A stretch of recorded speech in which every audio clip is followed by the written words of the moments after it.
Đừng đánh nữa.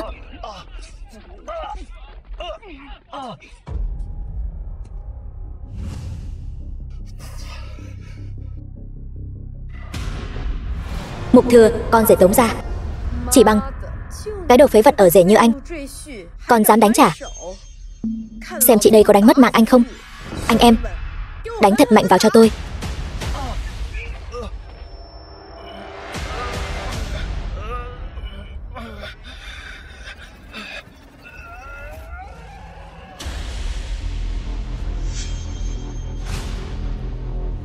Huyền Thiên chúng tướng, bái kiến tôn chủ.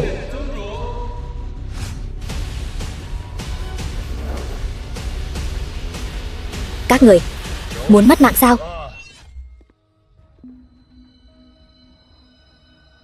Ta đi theo chỉ dẫn của Ngọc Bội, tuyệt sát, hộ pháp của Huyền Thiên Điện, một đường đến Châu Thành. Xem ra tôn chủ ở ngay gần đây. Ngươi cái đồ phế vật, còn dám ở đây giả thần giả quỷ, ồn ào. Đến rồi còn muốn chạy?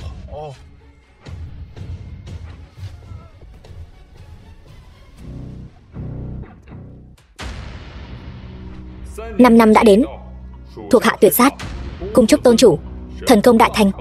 5 năm rồi, ta ở Châu Thành, mang danh ở rể, chịu người khi nhục. Bây giờ cuối cùng cũng đột phá. Những năm này chịu đựng khổ sở, cũng coi như không uổng phí.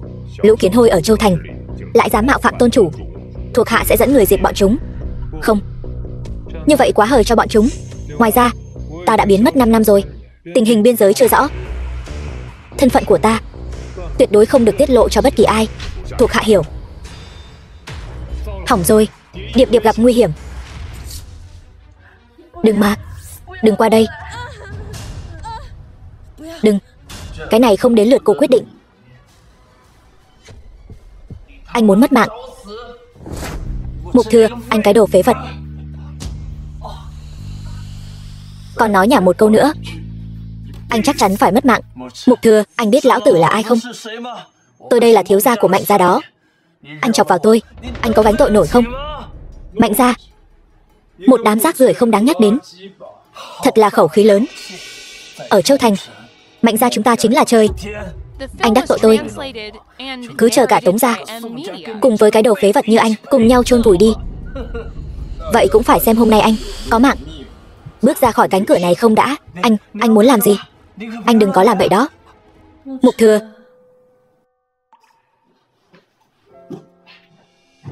vậy thì cho phép anh sống thêm 2 ngày nữa.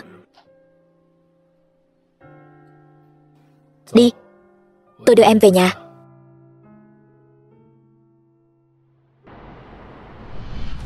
Tôn chủ, triệu kiến thuộc hạ gấp như vậy là có chuyện gì sai bảo? Thả tin tức ra ngoài, nói tôn chủ của Huyền Thiên Điện sẽ đến Châu Thành sau 7 ngày nữa. Dạ. Lát nữa vào trong, phải cẩn thận ngôn từ đấy. Mấy vị này đều là những ông chủ lớn của Châu Thành. Nếu có thể bàn được hợp tác với họ thì hợp đồng 10 triệu coi như đã nắm chắc trong tay. Điệp Điệp, giúp Tống gia, tôi có cách của tôi. Hà tất phải tốn tâm tư như vậy. Trước mặt tôi thì đừng có mà nói lời khoác lác, ra vẻ mạnh mẽ nữa. Mấy người này là tôi vất vả lắm mới mời được đấy. Anh nhất định phải thể hiện cho tốt vào. Vâng, tôi biết rồi.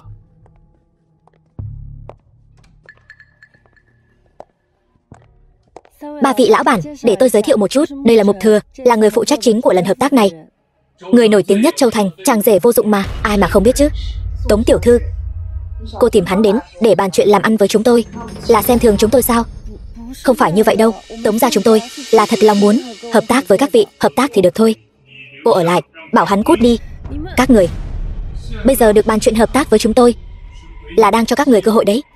Đừng có được voi đòi tiên. Cậu lên mặt cái gì? Không ngại nói cho cậu biết, trước khi đến đây Mạnh thiếu đã dặn dò rồi. Sau này Tống gia các người ở Châu Thành chỉ có thể như chó nhặt xương thừa mà chúng tôi không cần thôi. Mạnh Triều, hắn tính là cái thá gì? Chỉ bằng cậu mà cũng dám so với Mạnh gia. Biết Huyền Thiên Điện không? Biết thì sao, biết là tốt rồi. Huyền Thiên Điện chính là thế lực số 1 Long Quốc ta đấy. Vừa mới có tin tuyệt sát đại nhân của Huyền Thiên Điện đã đến Châu Thành dò đường rồi. Chẳng bao lâu nữa tôn chủ đại nhân của Huyền Thiên Điện sẽ đích thân đến Châu Thành. Thì sao?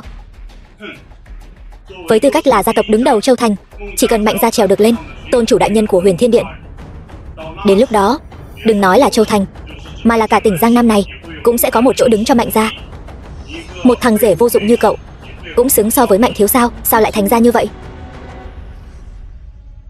Một cái Mạnh gia nhỏ bé cũng xứng trèo lên Huyền Thiên Điện sao? Mạnh gia không xứng, chẳng lẽ cậu xứng? Một thằng rể vô dụng mà cũng dám ăn nói ngông cuồng như vậy. Tôi có xứng hay không, lát nữa anh sẽ biết thôi.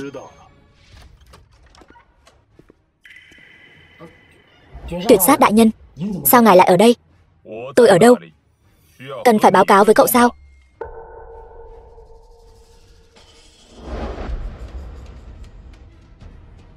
Mục tiên sinh, sau khi Huyền Thiên Điện đến Châu Thành, dự định cùng tập đoàn Tống Thị cùng nhau khai thác một dự án mới. Ngài xem có không gian hợp tác không? Tôi còn có việc, không làm phiền các vị nữa.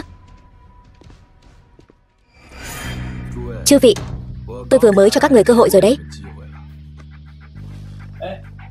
Mục thiếu gia, đừng vội mà, mau ngồi xuống uống trà đi. Vừa rồi là chúng tôi có mắt như mù. Chuyện hợp tác dễ bàn thôi mà. Đúng đó, dễ bàn mà, dễ bàn mà.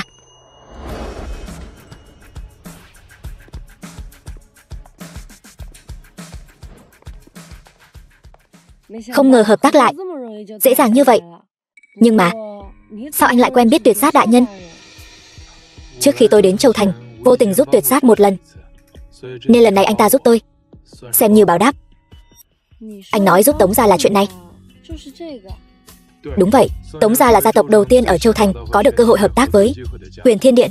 Chỉ cần có mắt, đều biết phải làm thế nào. Tuyệt vời, chúng ta về ngay thôi, kể chuyện này cho mẹ nghe.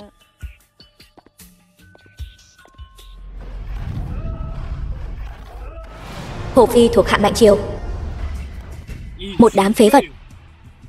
Lão tử bảo chúng đi, gây khó dễ cho Tống gia, không phải bảo chúng lên mặt nịnh bợ. Nhưng chúng nó nói Tuyệt sát đại nhân của Huyền Thiên Điện đích thân đi bàn chuyện hợp tác với Mục Thừa, cái tên phế vật đó. Tôi khinh. Anh có chút đầu óc nào không? Có biết suy nghĩ không? Mục Thừa chỉ là một thằng ở rể Tống gia.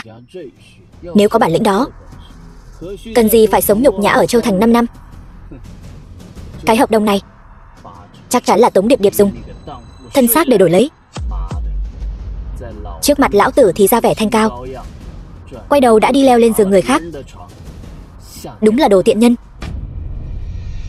Vậy theo ngài thì cứ chờ xem. Chuyện này chưa xong đâu.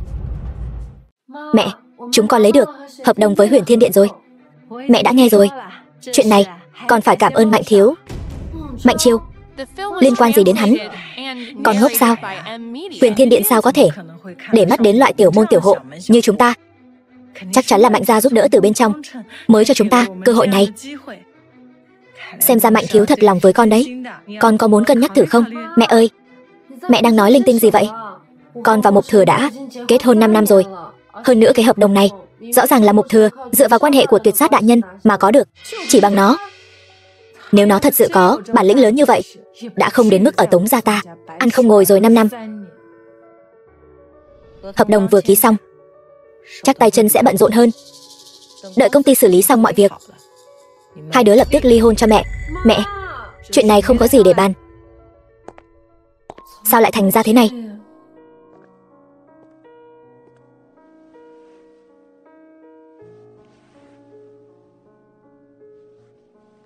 Yên tâm đi, tôi giải quyết được. 3 ngày sau, hôm nay sao lại nghĩ đến việc đưa tôi đến đây ăn cơm? Em bận rộn bao nhiêu ngày như vậy, chẳng phải nên khao thưởng em sao? Đây là nhà hàng em thích nhất. Em muốn ăn gì, cứ gọi thoải mái đi. Cứ gọi thoải mái sao? Một thằng ở rể nhỏ bé như cậu, khẩu khí lớn thật đấy. Mạnh Triều, chúng tôi thế nào? Hình như không liên quan đến anh thì phải, nhưng hai người ăn cơm ở đây làm bẩn mắt tôi. Lão tử bây giờ rất khó chịu, muốn các người cút ngay lập tức. Cái nhà hàng này anh quyết định sao? Gia đình họ Mạnh của tôi sở hữu thẻ hội viên Chí Tôn của nhà hàng này. Mỗi năm phí hội viên là 5 triệu. 5 triệu đó cậu có biết là bao nhiêu không? E rằng cái thứ phế vật như cậu cả đời chưa từng thấy qua nhiều tiền như vậy đâu nhỉ. Quản lý Vương, Mạnh Thiếu có gì dặn dò? Đưa hai người này cút ra khỏi đây ngay lập tức cho tôi. Cái? Sao? Không được sao? Hay là cô muốn cút thay bọn họ? Không, mọi việc nghe theo sự sắp xếp của Mạnh Thiếu. Tôi thấy người nên cút là anh mới đúng. Chỗ này có phần cho cậu nói sao? Lập tức. Cậu chờ tôi đấy. Nhà hàng này đã bị Huyền Thiên Điện của tôi mua lại, chuyển tặng cho tiên sinh Mục Thừa. Lúc cô nói chuyện, tốt nhất nên tôn trọng một chút. Vâng, tôi hiểu rồi. Quản lý Vương, còn không mau để bọn họ. Quản lý Vương, cô đây là Mục tiên sinh. Ngài đại nhân đại lượng, xin đừng so đo với kẻ tiểu nhân này. Là tôi không có mắt. Là tôi có mắt không tròng. Là tôi mắt mù coi thường người khác. Được rồi, đừng ở đây làm phiền chúng tôi ăn cơm nữa. Cút đi. Sau này, trong nhà hàng này, tôi vĩnh viễn không muốn nhìn thấy người nhà họ Mạnh nữa. Khốn kiếp, cho cậu chút mặt mũi là đắc ý phải không? Ông đây là hội viên tôn quý nhất ở đây đấy. Cậu bảo tôi đi là tôi đi sao? Cậu im miệng đi Mạnh Triều. Cậu đã bị nhà hàng của chúng tôi hủy tư cách hội viên rồi. Khôn hồn thì cút ngay cho tôi. Nếu không, đừng trách tôi không khách khí với cậu. Không khách khí với tôi? Cô là cái thá gì? Người đâu? Lôi nó ra ngoài cho tôi.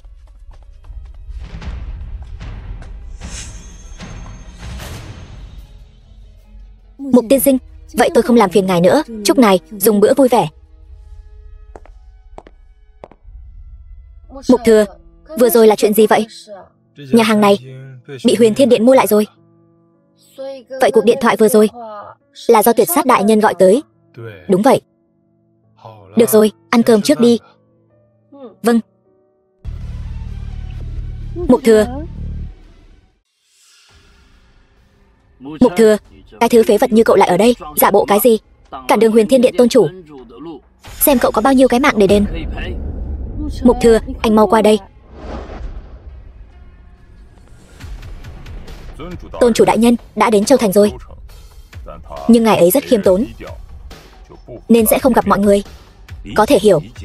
Người như tôn chủ đại nhân bận trăm công nghìn việc, không cần phải lãng phí thời gian vào những người như chúng ta. Vậy mọi người cứ tự nhiên nhé. Vừa nãy anh đi đâu vậy? Sao lại chậm trễ lâu như vậy? Tôi trên đường gặp Tuyệt Sát nên nói chuyện thêm vài câu. Cậu giả bộ cái gì? Rác rưởi vẫn là rác rưởi. Chỉ có ruồi nhặng mới bù quanh thôi. Còn Tuyệt Sát đại nhân nữa chứ. Nếu hắn chịu mở miệng nói với cậu một câu, lão tử sẽ lộn ngược đầu ăn phân. Tôi còn lạ gì? Mấy trò tài lẻ của Mạnh thiếu gia.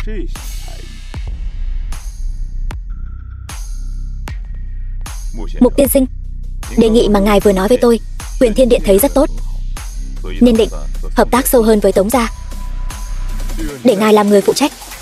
Thấy sao? Không phải, Tuyệt Sát đại nhân, ngài có nhầm lẫn gì không? Ở Châu Thành này, Mạnh gia tôi mới là gia tộc lớn nhất. Tống gia hắn chỉ là một tên tiểu tốt hạng 3. Dựa vào cái gì Mạnh gia các người còn không bằng một gia tộc nhỏ hạng 3, còn dám xưng là đệ nhất Châu Thành? Có biết xấu hổ không?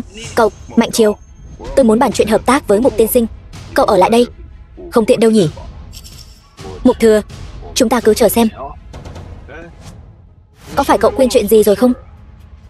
Chuyện gì? Tôi còn đang chờ xem cậu lộn ngược ăn phân đấy. Hay là bây giờ cậu đi tìm trong bồn cầu một miếng còn nóng hổi đi, muốn mất mạng.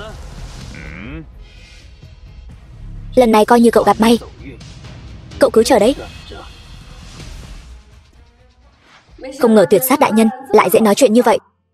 Đó là vì Tống thị đủ ưu tú, nhưng ngài ấy lại trực tiếp chỉ đích danh anh đến tiếp chuyện. Xem ra Tuyệt Sát đại nhân có ấn tượng tốt với anh đấy. Đó đều là giao tình cũ cả thôi. Đợi về kể chuyện này cho mẹ, bà ấy chắc chắn sẽ rất vui. Đến đây, Mục Thừa, con cũng ngồi đi, đều là người một nhà, không cần câu nệ. Mẹ biết ngay mà, Mục Thừa tuyệt đối là người có bản lĩnh thật sự. Hợp tác với Huyền Thiên Điện, nói lấy là lấy được ngay. Còn là trước mặt toàn bộ các đại gia tộc Châu Thành. Lần này xem bọn họ ai còn dám nói lời vô nghĩa. Mẹ, ý của mẹ là sẽ không để Mục Thừa ly hôn với con nữa. Còn ly hôn gì nữa? Con rể tốt như Mục Thừa, mẹ có đốt đuốc cũng không tìm được.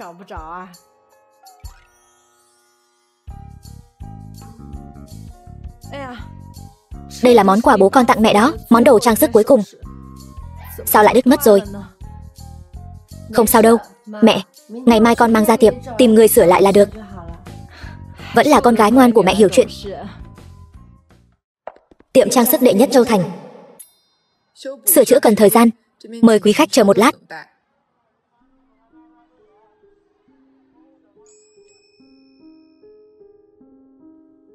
Thích không? Anh mua cho em.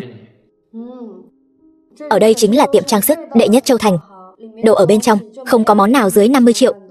Huống chi sợi dây chuyền này trông đã rất đắt tiền rồi. Em thích là được, tiền không thành vấn đề. Em biết anh vừa mới giành được hợp tác với Huyền Thiên Điện, nhưng không phải cứ thế mà tiêu tiền. 50 triệu thôi mà, chỉ cần em vui vẻ, đồ 500 triệu anh cũng mua được. Còn 500 triệu, tôi thấy cái thằng phế vật như cậu, toàn thân cộng lại chắc gì đã có 5.000. Đây là đồng hồ đeo tay Rolex, cũng chỉ có mấy triệu thôi. Chỉ cần cái thằng phế vật như cậu bỏ trước mặt tôi sủa mấy tiếng, tôi thưởng cho cậu cái đồng hồ này. Đúng rồi, đối với loại người toàn thân cộng lại không quá 5.000 như cậu, đây đúng là thứ tốt đấy. Còn không mau qua đây sủa đi.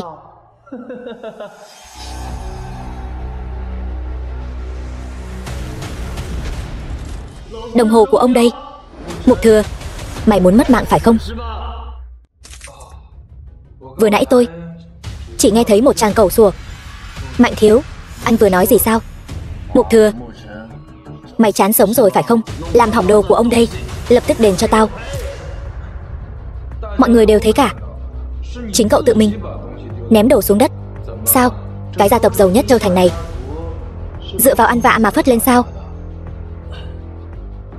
Thôi vậy, một chút tiền lẻ thôi mà, ông đây còn không thèm để vào mắt. Gói sợi dây chuyền này lại cho tôi, sau đó tặng cho vị tiểu thư này. Vâng, tổng cộng là 20 triệu. Xin hỏi quý khách thanh toán bằng tiền mặt hay quẹt thẻ? Tôi không cần.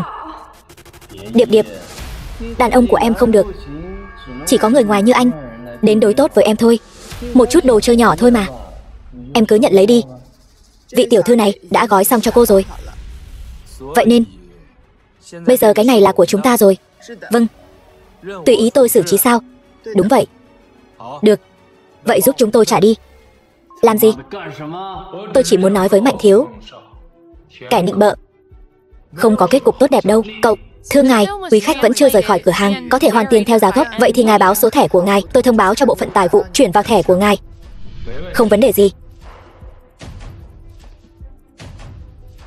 Tiền hoàn trả đã chuyển vào thẻ của ngài rồi, trang sức cũng đã sửa xong cho ngài rồi. Chúng tôi đi đây. Mục Thừa, ông đây còn chưa xong với cậu đâu.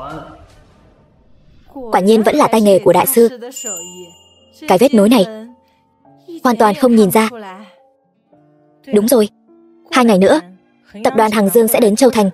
Đến lúc đó hai đứa qua đó xem có cơ hội hợp tác không. Mặc dù có mối làm ăn lớn của Huyền Thiên Điện, nhưng ai lại chê tiền nhiều chứ, đúng không? Con biết rồi mẹ. Tôn chủ, thứ ngài cần tôi đã lấy về rồi. Tôn chủ, cái này chuẩn bị cho Tống tiểu thư sao? 5 năm nay tôi cũng chưa từng cho Điệp Điệp cái gì cả. Đưa cái này cho cô ấy, xem như là biểu đạt chút tâm ý. Đợi tôi rời khỏi Châu Thành, tôi muốn cho Điệp Điệp biết tôi có thể cho cô ấy một đời vinh quang trên đỉnh cao danh vọng Long Quốc.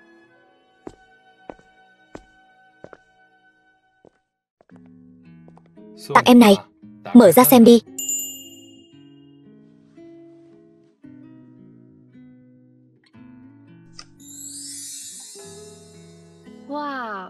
Đẹp quá. Anh mua khi nào vậy? Đã sưu tầm từ rất lâu rồi. Anh thấy nó rất hợp với em. Vừa hay hôm nay cùng tập đoàn Hằng Dương bàn chuyện hợp tác, đeo nó vào sẽ rất hợp. Cái này không đắt chứ? Đồ chơi nhỏ không đáng tiền, em cứ đeo chơi đi. Được rồi, chúng ta vào trong trước đi.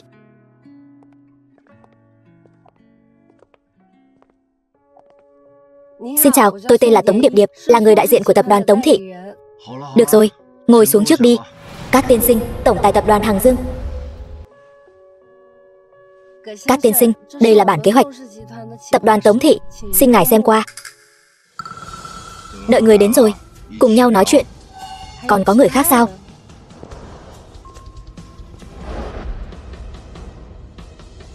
Sao anh lại ở đây?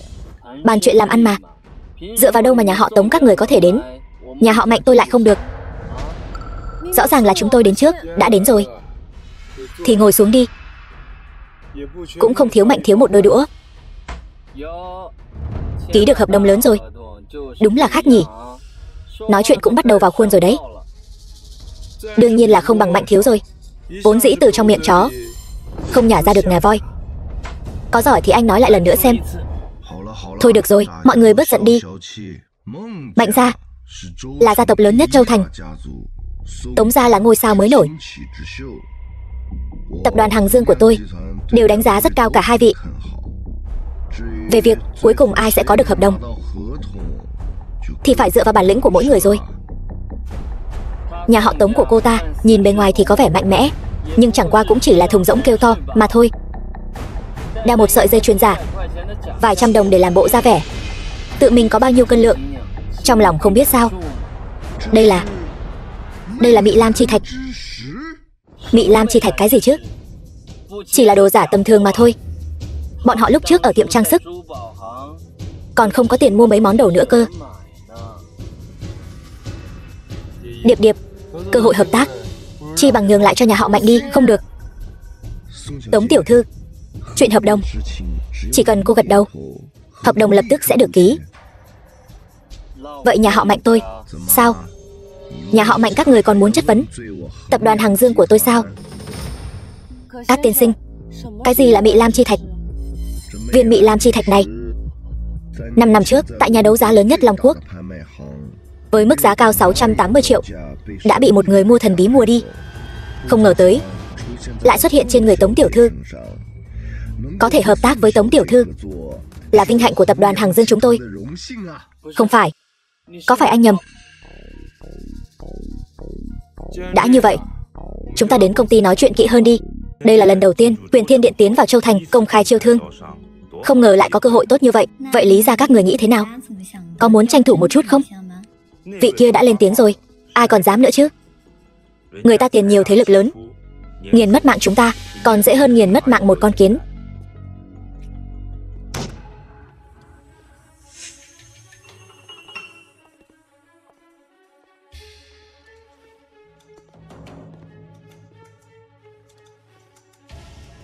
Sao? Tập đoàn Tống Thị cảm thấy bản thân tập đoàn mình là cái gì lớn mạnh lắm mà dám nhúng một chân vào tiệc chiêu thương sao? Tôi nói cho các người biết, nằm mơ. Mọi người đều cạnh tranh công bằng, dựa vào đâu mà anh khinh thường người khác? Cạnh tranh công bằng cũng không tự lượng sức mình. Luận về vốn, luận về ngành nghề, tập đoàn Tống Thị của cô ngay cả lau chân cho Mạnh Thị của tôi cũng không xứng. Anh Điệp Điệp, đừng chấp nhặt với loại người này. Chưa đến cuối cùng, ai biết chuyện gì sẽ xảy ra chứ?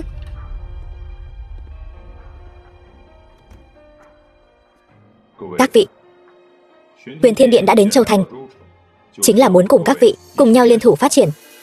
Cho nên lần chiêu thương đầu tư này hướng tới các đại thế gia trong toàn thành. Ngân sách chiêu thương tổng cộng 2 tỷ. Các nhà không giới hạn hạn mức, đến khi đủ vốn thì thôi.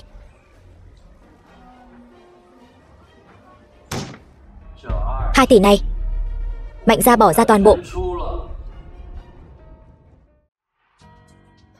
Sao anh ta có thể như vậy? Không được, chúng ta cũng không thể bỏ lỡ cơ hội này. Sao vậy? Đợi thêm chút nữa. Huyền Thiên Điện dù sao cũng mới thành lập không lâu, đối với tình hình ở đây không hiểu rõ lắm. Lần đầu tư này chúng tôi cũng không có nắm chắc hoàn toàn, cho nên là lãi hay lỗ đều chưa thể biết được.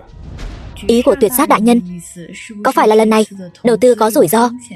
Cô có phải ngốc không? Đó chính là Huyền Thiên Điện. Tôi thấy Tuyệt Sát đại nhân cũng chỉ là khiêm tốn một chút thôi. Mạnh thiếu, tôi thấy lần đầu tư này Mạnh gia đừng nên tham gia thì hơn. nhỡ xảy ra sai sót gì thì mất cả trì lẫn trài đấy. Còn chưa tới lượt cậu dạy đời lão tử. Hôm nay lão tử nói thẳng ở đây, cơ hội đầu tư lần này Mạnh gia tôi nhất định phải có được. Nếu như không ai tham gia, vậy ngân sách chiêu thương lần này toàn bộ đều thuộc về tập đoàn Mạnh Thị.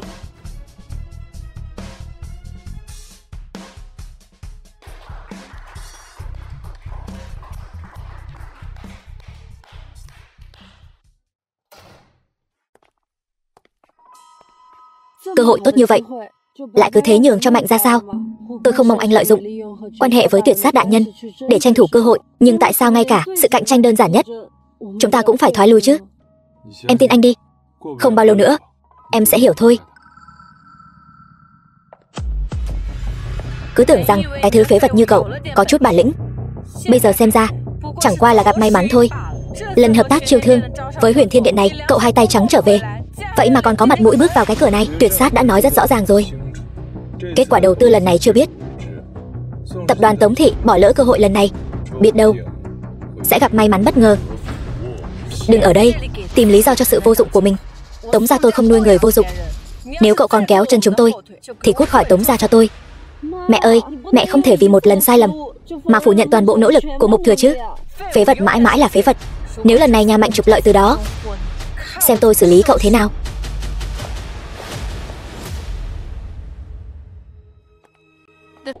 Tình hình bên Mạnh gia thế nào rồi? Lần này Huyền Thiên Điện chính thức bày tỏ thái độ, các đại gia tộc ở Châu Thành đều bắt đầu đoạn tuyệt quan hệ với Mạnh gia. Thị trường vừa bị cắt đứt, hắn ta chống đỡ không được bao lâu đâu. Xem ra bọn chúng cũng hiểu chuyện đấy. Nhưng Mạnh Triều vẫn lôi kéo được vài người bạn hợp tác lâu năm, xem ra là muốn tranh thủ ván cuối cùng rồi. Hắn ta nằm mơ, chơi đùa lâu như vậy rồi, cũng đến lúc cho hắn ta một trận đánh nhanh rút gọn rồi. Thuộc hạ hiểu. Bất cứ ai cũng biết Mạnh Triều tôi là người sảng khoái, từ trước đến nay đều là có tiền cùng nhau kiếm. Hiện tại tập đoàn Mạnh Thị có hạng mục mở rộng mới, đây không phải là cơ hội tuyệt vời dành cho tất cả mọi người ở đây sao? Đây không phải là một con số nhỏ đâu. Tình hình dự toán của công ty cũng không được tốt lắm. Gần đây tình hình ở Châu Thành không được tốt lắm. Tôi thấy chúng ta vẫn nên quan sát thêm đã. Bọn họ biết cái dám gì, tôi còn có thể lừa các người chắc. Anh đến đây làm gì? Nghe nói tập đoàn Mạnh Thị dạo này đang tìm kiếm đầu tư khắp nơi. Tôi đương nhiên là đến giúp một tay rồi. Nếu Huyền Thiên Điện bằng lòng rót vốn thì tôi cũng không có vấn đề gì. Chúng tôi cũng vậy. Rốt cuộc anh muốn làm gì? Lúc này còn gọi điện thoại làm gì? Ông đây đang bận đây. Mạnh thiếu gia, không xong rồi. Vừa rồi tập đoàn Mạnh Thị bị một nguồn vốn không rõ tấn công, giá trị thị trường sụt giảm mạnh, xem ra sắp không chống đỡ được nữa rồi. Ông đây nuôi các người đều là ăn hại sao? Mau nghĩ biện pháp cho ông đây. Sự việc đến nước này e rằng chỉ có thể phá sản thanh toán thôi. Bị điên hạ chứ ở đó mà phá sản thanh toán. Mau nghĩ biện pháp cho ông đây. Dám cúp điện thoại của ông đây, trở về sẽ đá hắn khỏi công ty. Các vị ông chủ đừng hiểu lầm, đều là vấn đề nhỏ thôi. Vấn đề nhỏ thôi mà. Mạnh thiếu gia đã cuống cuồng lên như vậy rồi, nếu là vấn đề lớn thì chẳng phải sẽ cho nổ tung cả Châu Thành này sao? Xin phép không tiếp. Tất cả những chuyện này đều là do anh làm. Không biết Huyền Thiên Điện tôi giúp một tay như vậy, Mạnh thiếu gia có hài lòng không? Tại sao anh cứ nhất định phải đối đầu với Mạnh gia tôi? Anh đã đắc tội với người không nên đắc tội. Giữ lại cho anh một mạng đã là ân huệ lớn lắm rồi. Tự lo liệu đi. Làm gì mà ngông cuồng thế? Anh chẳng qua chỉ là một thuộc hạ do Huyền Thiên Điện nuôi mà thôi. Lẽ nào ông đây còn sợ các người chắc? Ông đây nhất định sẽ khiến các người phải hối hận. Một tuần sau, tặng cho em đấy. Mở ra xem thử đi. Đây chẳng phải là cổ phần bất động sản của Mạnh gia sao? Sao lại ở trong tay anh? Bây giờ nó là của em rồi. Anh đã làm thế nào? Nghe nói Mạnh gia đầu tư thất bại, các ngành nghề đều bị ảnh hưởng. Anh liền thừa cơ mua lại. Mạnh gia chính là gia tộc lớn nhất Châu Thành, nói phá sản là phá sản luôn. Bọn họ đó là làm nhiều điều bất nghĩa, ác quyên sinh, báo ứng thôi. Hiện giờ Mạnh gia đã đi đến đường cùng. Mạnh Triều lại là người độc ác, không biết chừng sẽ làm ra chuyện gì đâu. Nếu hắn đã muốn tìm đường xuống mổ đến vậy, anh sẽ tác thành. Đã truyền tin tức ra chưa? Đã đưa ra nước ngoài rồi. Vậy điện chủ Ám Thần Điện nói gì? Cô ta nói dạo gần đây nước ngoài cũng không yên ổn, có lẽ tạm thời không thể lo cho chúng ta được. Nhảm nhí. Cô ta thấy Mạnh gia chúng ta không còn giá trị lợi dụng nữa rồi, nên muốn đá chúng ta ra thôi. Mạnh thiếu gia, vậy chúng ta phải làm sao đây? Đều tại cái tên phế vật Mục Thừa kia gây ra cả. Cho dù ông đây phải mất mạng, tôi cũng phải kéo hắn theo để chôn cùng. Nước ngoài, mau chóng cắt đứt liên lạc với Châu Thành đi. Bảo đám người kia dạo gần đây làm việc kín đáo một chút. Điện chủ, có phải có vấn đề gì không? Trước kia Huyền Thiên Điện đóng quân ở Châu Thành, tôi chỉ coi là giống như trước đây thôi, chỉ là đơn thuần thành lập một chi nhánh. Nhưng gần đây xem ra Huyền Thiên Điện này ở Châu Thành động tĩnh hơi lớn. Nghe nói người phụ trách chính là Tuyệt Sát. Có phải có liên quan đến chuyện này không? Tuyệt Sát với tư cách là thuộc hạ trung thành nhất bên cạnh Huyền Thiên Tôn chủ, vậy mà có kiên nhẫn ở Châu Thành lâu như vậy. Ý của ngài là tin tức Huyền Thiên Tôn chủ đến Châu Thành không phải là giả? Mặc dù ở Châu Thành chưa từng có ai gặp Huyền Thiên Tôn chủ, nhưng cũng có thể là gặp rồi, không nhận ra mà thôi.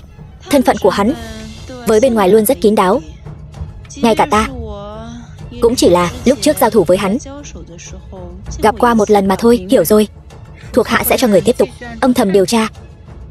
Mấy người Mạnh gia đó không cần để ý, bọn chúng sống hay mất mạng thế nào đều không còn liên quan đến Ám Thần Điện ta nữa. Mù mắt rồi sao? Ở bên này tiền mang đủ chưa?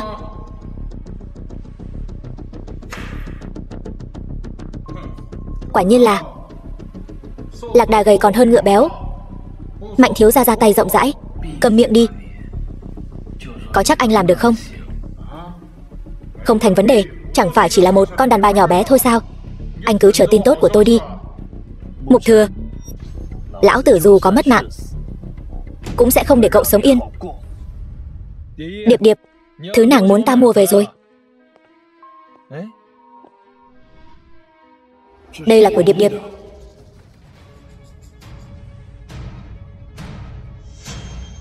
Tuyệt Sát, trong vòng 3 phút ta muốn biết vị trí hiện tại của Điệp Điệp.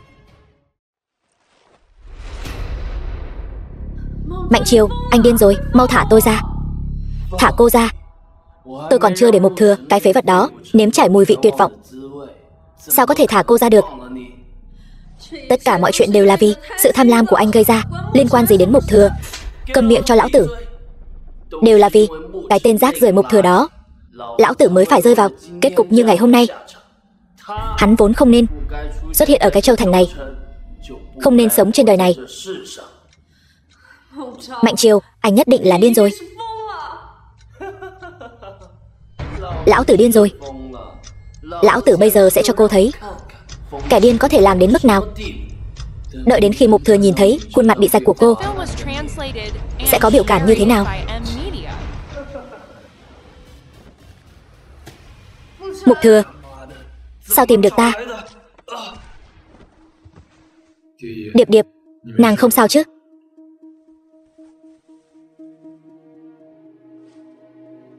Cẩn thận.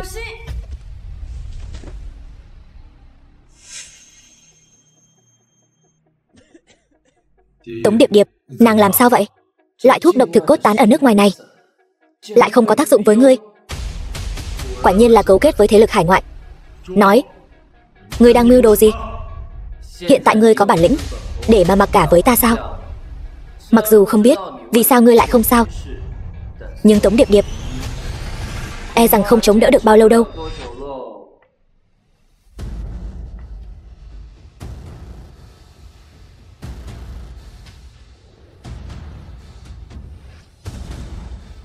Đưa giải dược cho ta. Thực cốt tán, xem khắp thiên hạ này là thứ độc dược tàn ác nhất. Căn bản không có giải dược. Cho dù có Ta dựa vào cái gì phải cho ngươi? Ta chỉ hận không thể thấy Tống Điệp Điệp da rẻ từng lớp bị lở loét, đau đớn tột cùng, để ngươi cũng nếm thử mùi vị của tuyệt vọng. Đã như vậy, vậy thì ngươi có thể đi nộp mạng được rồi. Ngươi cho rằng ngươi lấy mạng được ta sao? Cho dù ngươi tiêu diệt cả Mạnh gia ta, nhưng sau lưng ta còn có Ám Thần Điện, đắc tội nổi sao? Một đám tạp nham ở hải ngoại, có gì đáng sợ? Bây giờ nói những lời ngông cuồng này còn có ích gì? Không bằng nói cho ngươi biết, Ám Thần Điện đã ở Long Quốc chủ tính 5 năm rồi. Đừng nói Châu Thành, những nơi khác cũng đều nằm trong sự giám sát của Ám Thần Điện. Đến lúc đó, Điện chủ Ám Thần Điện tiến vào Long Quốc, ta chính là quốc sư được chỉ định. Quốc sư? Ngươi bây giờ giống như một con chó nhà có tang, bị ta nghiền ép. Cô ta có từng để ý đến ngươi dù chỉ một chút không? Ta chỉ là một quân cờ, bị người ta lợi dụng xong rồi vứt bỏ mà thôi. Còn ở đây mơ mộng hão huyền gì? Một kẻ vô dụng như ngươi dựa vào cái gì mà nói ta? Cho dù ta mất mạng, cũng phải kéo ngươi xuống địa ngục. Chỉ bằng ngươi thôi sao?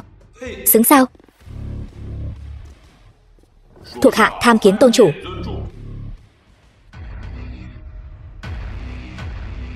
Tôn chủ? Cái gì mà tôn chủ? Ngay cả tuyệt sát cũng chịu bái cậu. Mục Thừa, chẳng lẽ kẻ vô dụng như cậu là tôn chủ của Huyền Thiên Điện? Chuyện này không thể nào, láo xược. Tên của tôn chủ đại nhân há lại để cậu có thể gọi thẳng? Không, tuyệt đối không phải như vậy. Nhất định là cậu mời diễn viên đến, giả vờ giả vịt muốn hù dọa tôi, có phải không? Bây giờ tỉnh táo chưa? Lão tử muốn lấy mạng. Bây giờ. Tôn chủ đại nhân, tôi sai rồi, tôi sai rồi. Xin ngài tha cho tôi một mạng đi. Tôi có thể làm trâu làm ngựa cho ngài. Tôi có thể vì ngài làm bất cứ chuyện gì. Cậu toàn hại người vô tội, coi là bất nhân, thông đồng với địch phản quốc, coi là bất nghĩa. Lấy mạng cậu chẳng qua là thay trời hành đạo. Mục Thừa,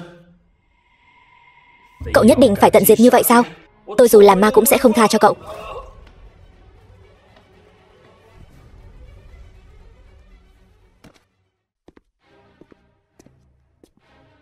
Xử lý hắn cho sạch sẽ. Còn nữa, lời hắn nói không thể xem thường. Bên Ám Thần Điện, mau chóng điều tra rõ ràng. Thuộc hạ tuân lệnh.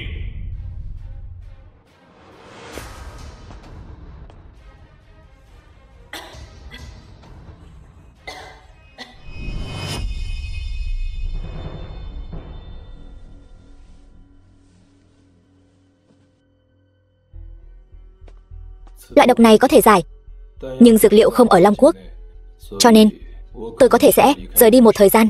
Thuộc hạ nguyện thay tôn chủ đi. Không, loại dược liệu này khó tìm, lại không dễ nhận biết, cần tôi đích thân đi. Hiện giờ thế lực bên ngoài đang nhìn chằm chằm. Tôi sẽ cố gắng trở về trước khi bị bọn họ phát hiện. Trong khoảng thời gian này, tất cả đều giao cho anh. Thuộc hạ sẽ không tiếc bất cứ giá nào bảo vệ an nguy Long Quốc. Nước ngoài,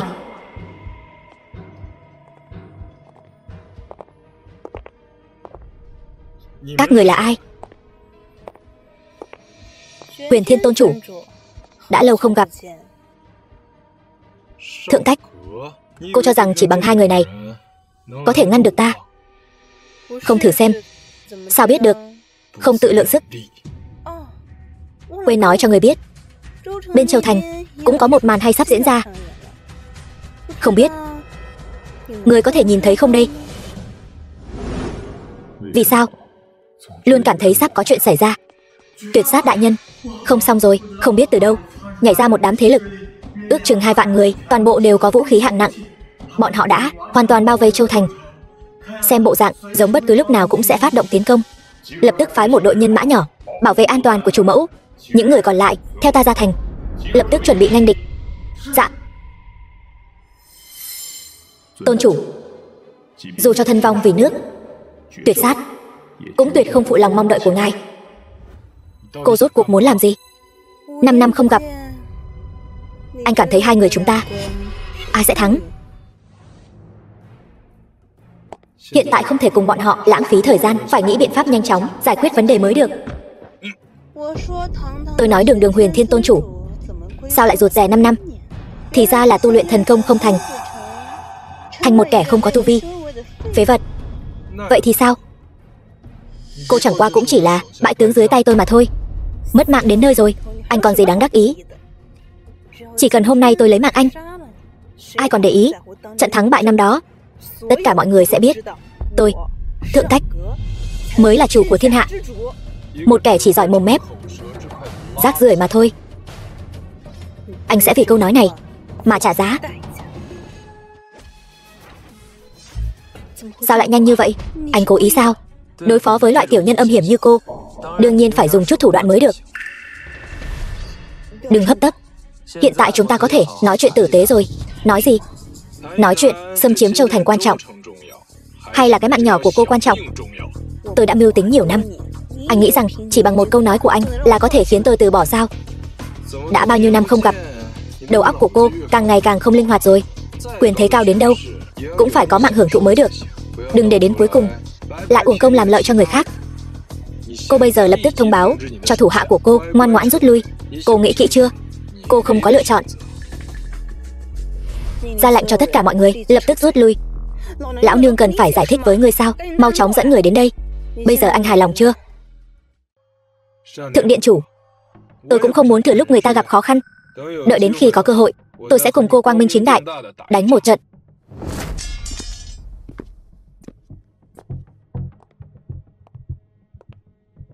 Điện chủ, chẳng lẽ cứ bỏ qua như vậy sao? Không, lần này là ta sơ ý. Ám thần điện ta chủ tính 5 năm, lẽ nào chỉ là chút chuyện nhỏ này là có thể ngăn cản được sao? Vậy bên Châu Thành có cần tiếp tục không? Bảo bọn chúng đều rút về đi. Vì Huyền Thiên điện chủ và Tuyệt Sát đều ở đó, vậy thế lực ở Châu Thành không thể coi thường. Mục tiêu của chúng ta là cả Long Quốc. Chỉ một cái Châu Thành nhỏ bé, không đáng để mạo hiểm. Thuộc hạ hiểu rõ. Mục Thừa, chúng ta cứ chờ xem. Kia là ai vậy? Chưa từng gặp. E là thằng nhóc nghèo nào đó tốn tiền mua vé vào cửa, vào đây góp vui ấy mà. Hắn ta, tôi ở ngoài cửa vừa hay gặp được. Nó mang thiệp mời của Tề gia. Tề gia? Có phải Tề gia dạo gần đây bị Trịnh gia chèn ép? Trịnh Siêu, thiếu gia Trịnh gia, tùy tiện tìm một người đến góp số lượng sao? Ai biết được. Trịnh thiếu, cái tập đoàn Trịnh thị này chắc không bao lâu nữa sẽ là của ngài thôi nhỉ? Lão gia tử đúng là có ý định này. Vậy thì chúc mừng Trịnh thiếu trước.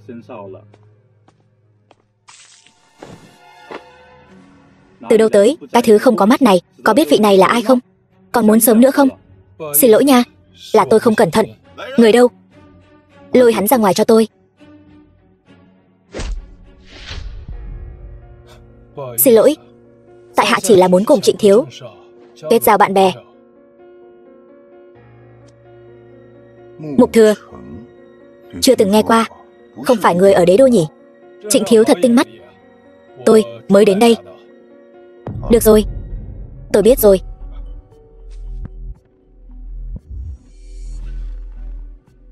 Dù sao cũng là do tôi không cẩn thận làm bẩn quần áo của anh. Vừa hay, quần áo tôi đặt may đã đến rồi, có thể đến cho anh trước.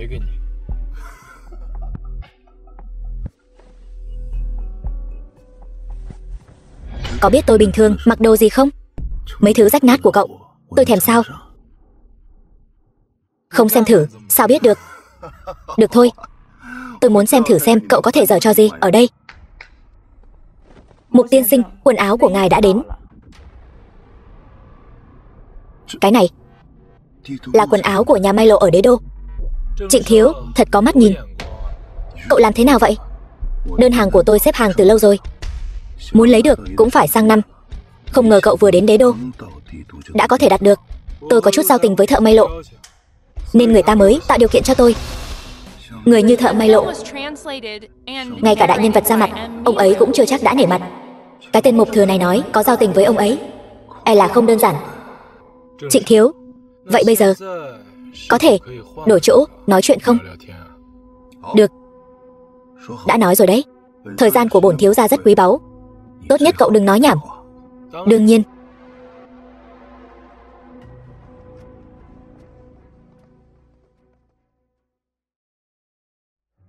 Trịnh thiếu thấy thế nào? Danh tiếng của cậu tuy rằng tôi chưa từng nghe qua, Nhưng thấy cậu ra tay hào phóng như vậy, chắc hẳn lai lịch của cậu không hề đơn giản đâu nhỉ. Trước mặt Trịnh gia không đáng nhắc đến. Nói đi, tìm bổn thiếu gia có chuyện gì? Tôi vừa mới đến Đế Đô, đối với nơi này không quen thuộc, cũng không có gì để dựa dẫm vào, cho nên muốn dựa vào cây đại thụ Trịnh thị. Hy vọng Trịnh thiếu có thể chỉ cho một con đường. Tại sao nhất định phải là Trịnh thị? Nguyên nhân sao? Đương nhiên rất đơn giản. Nói nghe xem. Ở toàn bộ Đế Đô, thực lực của tập đoàn Trịnh thị ai cũng thấy rõ. Là một người thông minh, tôi có thể giúp cậu. Nhưng hiện tại công ty vẫn do cha tôi làm chủ. Ông ấy làm việc luôn thận trọng. Thuyết phục ông ấy có lẽ hơi khó. Ra là vậy. Tôi còn tưởng ở Đế Đô Trịnh thiếu muốn gì được nấy chứ. Hóa ra lời đồn Trịnh thiếu bị chèn ép rất mạnh. Không phải là không có căn cứ. Sạm sự. Ở Đế Đô không có chuyện gì mà tôi không làm được. Chẳng phải chỉ là giới thiệu thôi sao? Tôi sẽ làm, nhưng thành hay không còn phải xem bản lĩnh của cậu. Vậy thì xin cảm ơn Trịnh thiếu trước. Sau này tuyệt đối sẽ không quên ân tình của Trịnh thiếu. Đi, bây giờ dẫn cậu đi gặp cha tôi. Trịnh Thịnh, gia chủ Trịnh gia. Ba, đây là bạn mới của con, Mục Thừa. Lần này hắn đến là muốn hợp tác với Trịnh thị chúng ta. Ba xem. Ba, Mục Thừa ở Đế Đô tuy rằng không có căn cơ, nhưng nếu hắn thật sự có bản lĩnh, sau này cũng có thể vì Trịnh gia ta mà ra sức. Thiệp mời để tham gia tiệc của tập đoàn Trịnh thị là tôi từ Tề gia lấy được. Quan hệ giữa Trịnh gia và Tề gia từ trước đến nay không hòa thuận. Không biết cậu làm như vậy rốt cuộc là có ý gì? Ông có lẽ đã biết, Tề gia và Huyền Thiên Điện có chút giao tình. Tề gia chẳng qua chỉ là cáo mượn oai hùng mà thôi. Nếu không có Huyền Thiên Điện chống lưng, hắn thật sự cho rằng mình có thể ở lại Đế Đô sao? Tôi và Huyền Thiên Điện có chút khúc mắc, cho nên vừa đến Đế Đô liền tìm đến Tề gia. Ngoài mặt là hợp tác, thực chất là muốn từ bọn họ ra tay đối phó Huyền Thiên Điện. Vậy nên kẻ thù của kẻ thù là bạn. Ông thật sự không cân nhắc một chút sao? Trịnh gia tôi và Huyền Thiên Điện không phải là địch, nhưng mà tôi có thể cho cậu một cơ hội hợp tác với Trịnh thị. Vậy thì đa tạ ông, nhưng mà vẫn là phải xem năng lực của cậu trước đã. Vậy đi, tập đoàn Thanh Hòa nợ chúng tôi 500 triệu tiền hàng. Nếu cậu có thể đòi lại được số tiền này, chuyện hợp tác tôi có thể cân nhắc. Ba, chuyện của tập đoàn Thanh Hòa có phải là quá khó khăn rồi không? Nếu như chút chuyện nhỏ này cũng làm không xong, cũng không xứng hợp tác với Trịnh thị chúng ta. Được, vậy thì nhất ngôn cửu đỉnh. Cậu muốn hỏi chuyện của tập đoàn Thanh Hòa? Đúng, tôi muốn từ tập đoàn Thanh Hòa ra tay. Như vậy mới có cơ hội đạt được sự tín nhiệm của Trịnh gia. Tổng tài của tập đoàn Thanh Hòa tên là Triệu Chu, là một người đúng nghĩa, phú nhị đại của Đế Đô. Những người có tiền đó có bao nhiêu thói hư tật xấu, hắn ta đều có đủ cả. Nếu thật sự là như vậy, Trịnh gia hẳn là sẽ không làm khó dễ như vậy chứ. Cậu nói không sai. Chỗ khó đối phó thật sự của Triệu Chu là ở chỗ trước đây hắn ta đã chạy ra biên giới đi lính mấy năm, đã từng đi lính. Cũng có chút thú vị đấy. Hắn ta tuy nghe có vẻ khó đối phó, nhưng đối với cậu hẳn là không thành vấn đề. Ý gì đấy? Lại thay Trịnh thị đến đòi nợ sao? Cậu đoán xem thằng này cầm cự được mấy giây sẽ đi ra, chi bằng đoán xem nó sẽ bị phế tay hay là phế chân. Triệu Chu, tổng tài của tập đoàn Thanh Hòa. Tiền thì tao sẽ không đưa đâu. Trịnh thị kiếm được bao nhiêu tiền bẩn thỉu, tao giữ lại của nó bấy nhiêu. Là đang thay trời hành đạo. Tham ô 500 triệu tiền hàng cũng gọi là thay trời hành đạo sao? Cái gì mà tham ô? Tiền tao đều quên hết rồi, không lấy một xu nào. Triệu Chu này có chút thú vị. Tính khí không tốt, nhưng không phải là người không phân biệt được thiện ác. Còn không đi, tiền còn chưa lấy được, đương nhiên không thể đi. Ép tôi động thủ sao? Không cho anh biết tay, anh sẽ không biết mình nặng nhẹ thế nào. Cậu có thể thử xem.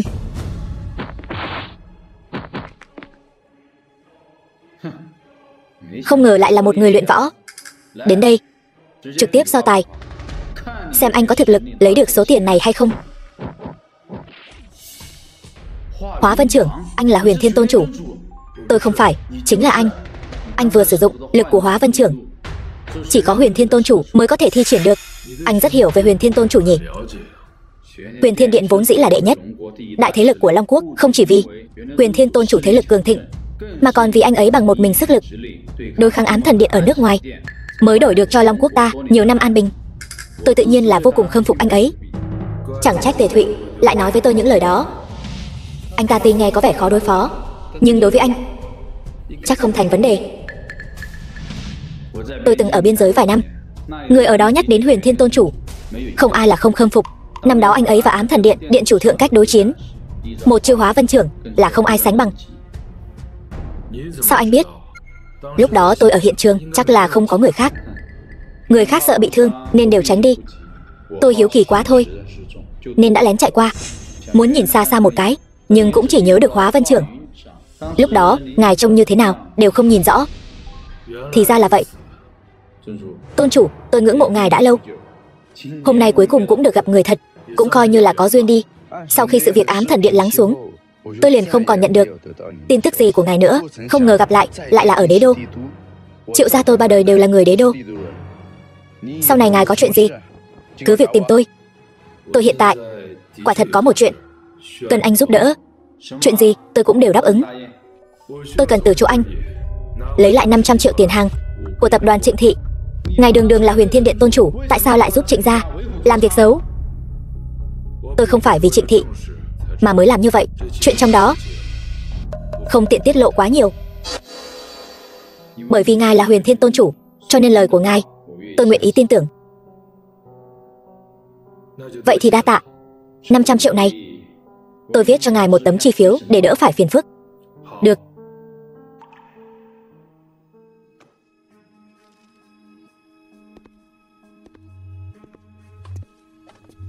Anh ta ra rồi, lại có thể không hề bị thương, còn lấy được chi phiếu.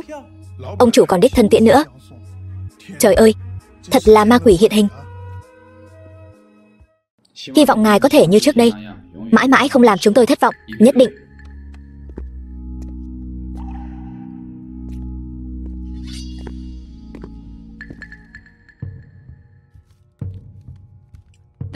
Tốt, cậu cũng có chút bản lĩnh đấy. Nhưng trước đây có nhiều người đến, vậy mà đều không thành công. Cậu lại làm được bằng cách nào? Đối phương thích động tay động chân, tôi đương nhiên cũng dùng vũ lực giải quyết. Thằng nhóc này xem ra có chút bản lĩnh, là một kẻ có thể dùng được.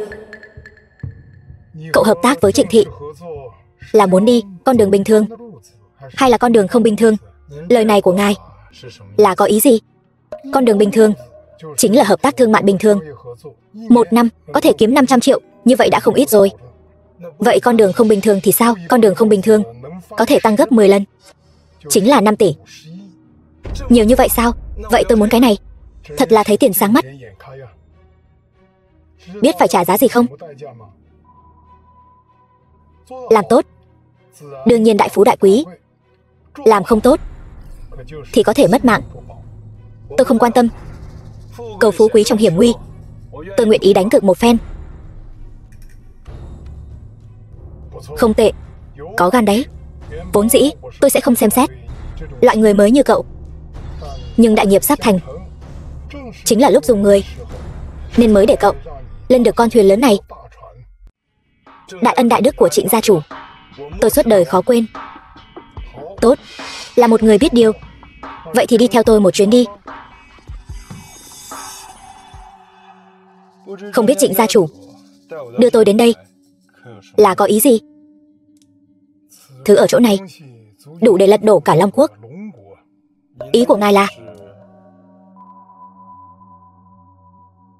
Đây là bột trấn thạch. Cậu lại biết sao? 2 năm nay đi khắp nơi, cũng nghe nói không ít. Cái bột trấn thạch này chỉ cần gia công một chút liền có tác dụng mê hoặc tâm trí. Trước kia Long Quốc hạ lệnh tiêu hủy, không ngờ lại vẫn còn. Vốn dĩ tôi cũng cho rằng đã tuyệt tích rồi, nhưng trời giúp tôi lại có thể ở một nơi tình cờ tìm được. Không phải Đế Đô. Vậy là ở đâu? Châu Thành.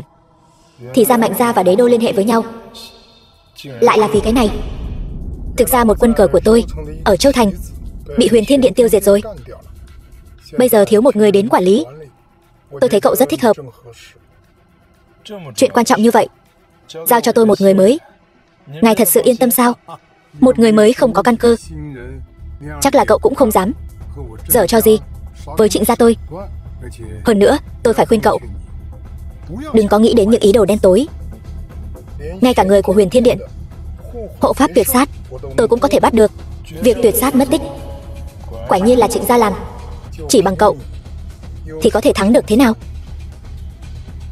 Được, tôi nguyện vì Trịnh gia dốc sức trước sau, tuyệt đối không hai lòng. Trịnh gia đang bí mật thu thập bột trấn thạch, ta lại không hề hay biết chút tin tức nào. Xem ra chuyện này hắn đã âm mưu từ lâu rồi. Hiện tại Mạnh gia đột nhiên xảy ra chuyện, hắn sợ thời gian lâu sẽ bại lộ. Thật là trùng hợp, lại đúng ngay Châu Thành. Như vậy mọi chuyện đều có thể giải thích được. Mạnh gia vốn là hợp tác với Ám Thần Điện ở nước ngoài, nhưng đột nhiên phát hiện ra bột trấn thạch. Điều này khiến hắn lại cấu kết với con thuyền lớn Trịnh gia đế đô. Như vậy, bất kể bên nào xảy ra vấn đề, hắn đều có thể cho mình một đường lui. Cái Mạnh gia này thật đúng là tham lam vô độ. Chỉ là hắn không ngờ hai nhà này còn chưa phân thắng bại, bản thân lại toi mạng trước. Tôn chủ, vậy tiếp theo nên làm gì? Trịnh gia và Ám Thần Điện chắc là không biết sự tồn tại của nhau. Đây đúng là cơ hội tốt để chúng ta ngư ông đắc lợi. Ý của ngài là hiện tại đã biết được tung tích của tuyệt sát. Tuyệt sát chắc chắn là khi biết Trịnh gia gây bất lợi cho Long Quốc bị phát hiện, rồi bị giam cầm. Đế đô là địa bàn của ngươi, ngươi làm gì cũng tiện hơn ta. Cho nên việc cứu tuyệt sát giao cho ngươi đấy. Yên tâm đi. Về phần ta, phải về Châu Thành rồi. Chuyện liên quan đến an nguy của Long Quốc, ta phải chuẩn bị đầy đủ mới được. Nước ngoài, Ám Thần Điện, gần đây có tin tức gì về Huyền Thiên Tôn chủ không? Thuộc hạ điều tra được, gần đây hắn có đến đế đô một chuyến, nhưng hiện tại đã trở về Châu Thành rồi. Đế đô đâu phải là địa bàn của Huyền Thiên Điện. Ở đó người có chút quan hệ với hắn cũng chỉ có một mình Tề gia. Sao? Đây là muốn đi tìm cứu binh sao? Theo báo cáo của nội gián, hắn và Tề gia qua lại không nhiều, ngược lại quan hệ mật thiết với Trịnh gia. Trịnh gia, đệ nhất đại gia tộc ở đế đô. Đúng vậy. Trước đây ta đã từng cố gắng lôi kéo Trịnh gia, nhưng Trịnh Thịnh cái tên tự phụ đó, hắn ta hoàn toàn không để vào mắt. Nếu hắn ta thật sự đứng về phía Huyền Thiên Điện, vậy thì lần này ta tuyệt đối không tha cho hắn. Bên Huyền Thiên Tôn chủ phải theo dõi sát sao cho ta. Ta muốn xem rốt cuộc hắn có âm mưu gì. Vâng.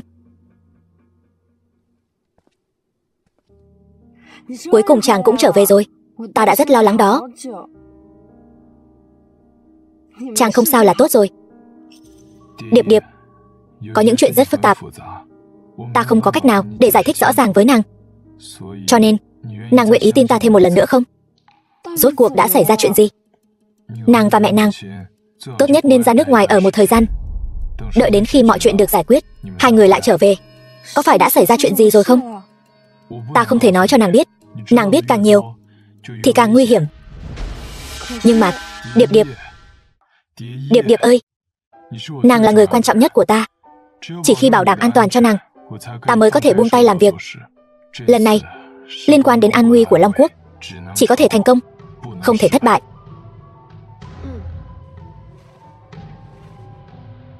Đợi đến khi nàng lần nữa đặt chân lên lãnh thổ Long Quốc, ta hứa sẽ cho nàng tất cả vinh hoa phú quý trên đời này.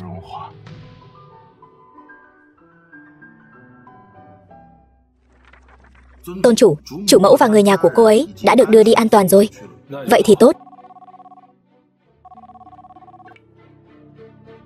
Tôn chủ, tôi là Tuyệt sát. Tề gia chủ đã cứu tôi ra. Tốt. Ở đế đô có Tề Thụy, cậu mau đến Châu Thành giúp tôi. Vâng.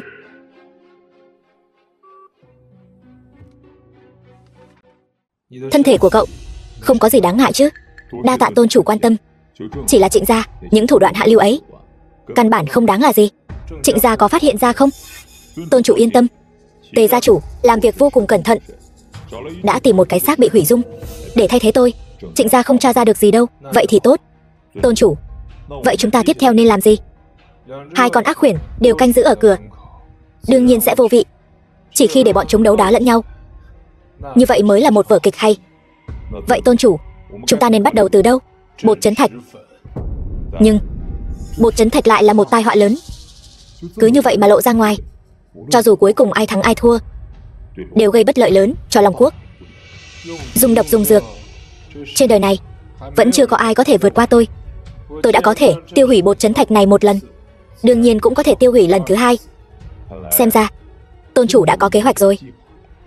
Bên đế đô, tôi đã giao cho Tề Thụy đi làm rồi. Trịnh gia tự cho là giấu giếm kín kẽ, đương nhiên sẽ sơ ý, mà đây chính là cơ hội tốt của Tề Thụy. Với đầu óc của cậu ta, tráo đổi đồ vật không phải là vấn đề. Bên Châu Thành này, thuộc hạ nguyện vì ngài cống hiến sức lực. Tốt, vậy thì cứ làm theo lời tôi nói. Tuyệt sát đại nhân, bột trấn thạch này thật sự lợi hại như vậy sao? Đương nhiên, dùng những thứ này đối phó với ám thần điện quá dư dả. Nếu như rơi vào tay ám thần điện, vậy chẳng phải chúng ta sẽ nguy hiểm sao?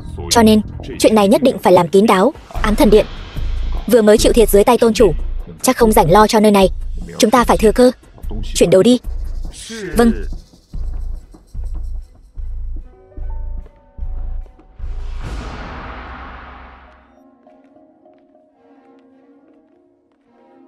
Cậu chắc chắn là chỗ này chứ?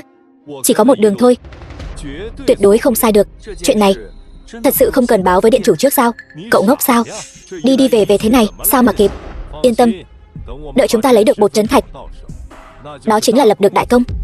Đến lúc đó chúng ta sẽ trở thành tâm phúc của điện chủ. Hà tất phải ở cái nơi quỷ quái này trốn trốn tránh tránh.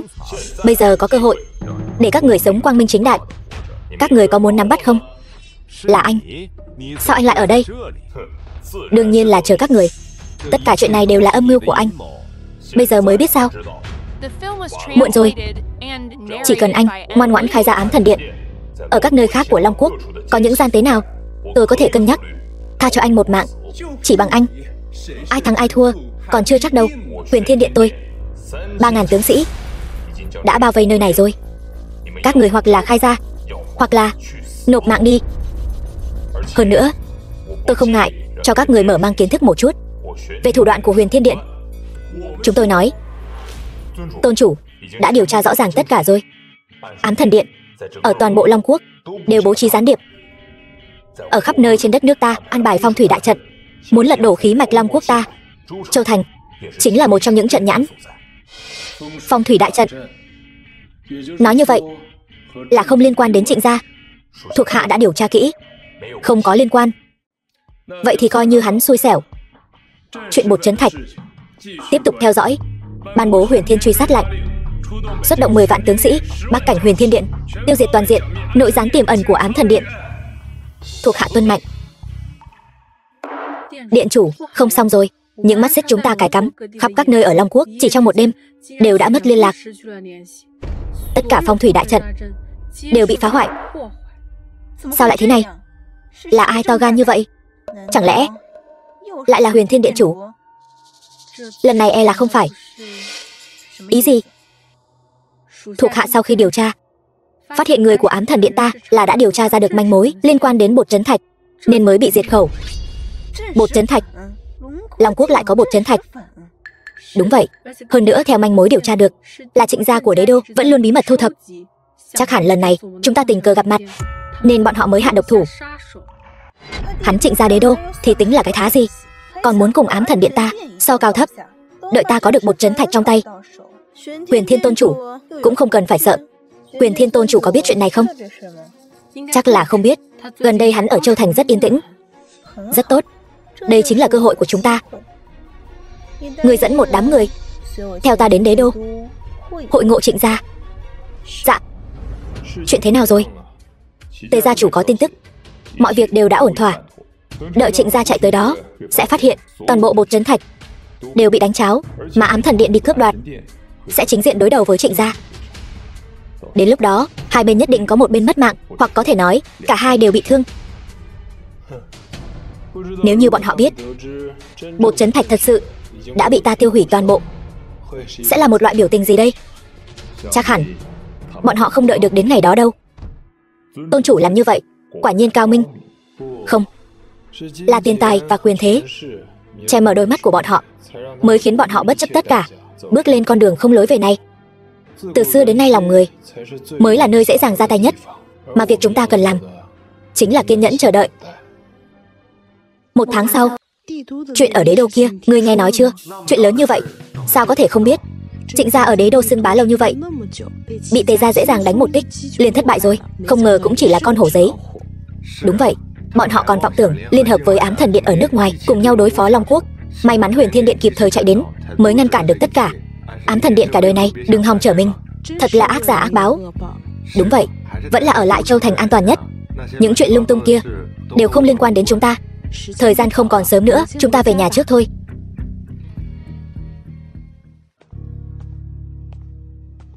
Mọi chuyện đều trong vô thức kết thúc rồi. Đây mới là kết cục tốt nhất.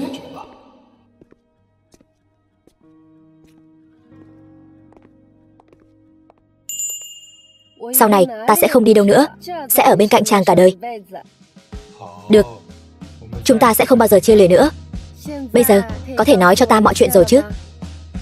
Được, vừa đi vừa nói thôi, bởi vì đây sẽ là một câu chuyện rất dài.